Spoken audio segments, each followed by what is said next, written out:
কাকভোর থেকে গভীর রাত সমস্ত কষ্ট উপেক্ষা করে মানুষের বাড়ির দোরগোড়ায় ওরা জিনিসপত্র পৌঁছে দেয়। না আছে নির্দিষ্ট বেতন, না আছে সামাজিক সুরক্ষা। কেমন আছেন আমাদের অতি পরিচিত গিগ ওয়ার্কার্সরা? ভোটের আগেই বা তাদের প্রত্যাশা কি? একটি প্রতিবেদন। পশ্চিমবাংলার বেকার যুবকদের, যুবতীদের একটা বড় অংশ যারা গিগ ওয়ার্কার হিসেবে কাজ করেন। বিভিন্ন ডেলিভারি সংস্থা, অনলাইন সংস্থায় তারা দিন রাত এক করে কাজ করছেন, কিন্তু সেই অনুযায়ী তারা মজুরি পান না।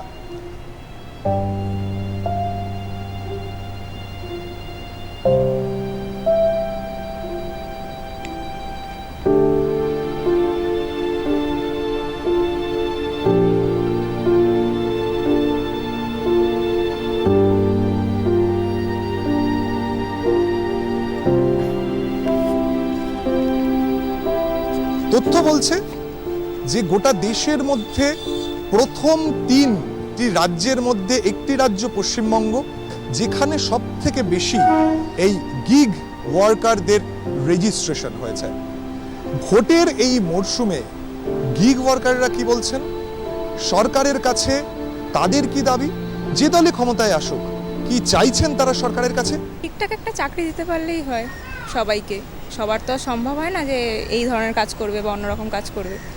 একটা মিনিমাম অ্যামাউন্টের হিসেবে চাকরি ছেড়ে যদি তার হয়, নাহলে এই যে সব ঠেলা গাড়ি এই করে খাটনি তো আছে, প্রচুরই খাটনি আছে। যারা করে তারা যদি চাকরি বাকরি পায়, এরকম তো না যে সবাই 10 ফেল বা 12 ফেল। যারা পড়াশোনা করেছে তারাও ওই করছে। চাকরি না থাকলে আর কী হবে? চাকরির দরকার, টাকা তো দেওয়াই যাচ্ছে, টাকা তো দিলে হবে না, চাকরি লাগবে।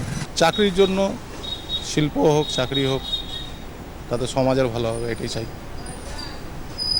সবাই আমরাও যাতে কাজকর্ম ঠিকঠাকভাবে করতে পারি।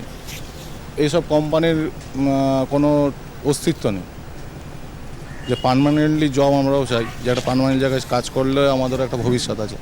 মানে যেই সরকারই আসুক, নতুন সরকার আসুক, যাতে বাংলার যুবকের যাতে মানে ঠিক মতন মানে পড়াশোনা করার পরে যাতে চাকরি মানে ভালো কাজ যাতে পেতে পারে।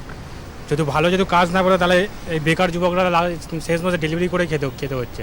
ঠিকঠাক যেন একটা কর্মসংস্থান হয়, এবং আমরা যারা আজকে রোদে পুড়ে বৃষ্টিতে ভিজে যারা আজকে আমরা কাজ করছি, আমাদের যেন এইরকমভাবে যেন কাজ না করতে হয়। এবং প্রত্যেকটা ছেলেই আজকে যারা আমরা ডেলিভারি কাজের সঙ্গে যুক্ত, তাদের কিন্তু যথেষ্ট ভালো একটা যোগ্যতা আছে। কেউ হয়তো গ্র্যাজুয়েশন পাস করে হয়তো কিছু একটা ডিগ্রি করেছে, কাজ পায়নি, তার জন্য আজকে তার হয়তো ফ্যামিলি সংসার চালানোর জন্য এই কাজ বেছে নিয়েছে।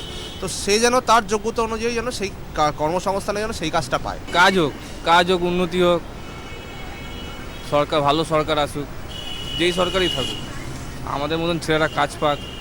আমি সরকারকে চাইছি যে বেকার ছেলেমেয়েদের একটা কাজের কোনো জায়গা করে দিক।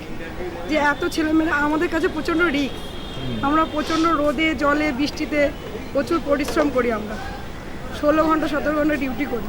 এখন একটা রাস্তায় সারাদিন চলাফেরা করে কাজ করার থেকে একটা জায়গায় কাজ করা বেটার না? যে টাকাটা আমরা এখানে ইনকাম করছি, সেটা যদি আমরা কোনো কোম্পানিতে পাই, সেটা যদি তাহলে আমরা সেই একটা জায়গা মানে কাজ করে ইনকাম করতে পারবো বা সংসার চলতে পারবো। গিগ ওয়ার্কাররা বলছেন যে তারা চাকরি চান। যে দলের সরকারি পশ্চিমবঙ্গে ক্ষমতায় আসুক, পশ্চিমবঙ্গের বেকার যুবক যুবতীদের চাকরি দেওয়ার কাজ যেন তাদের কাছে অগ্রাধিকার পায়।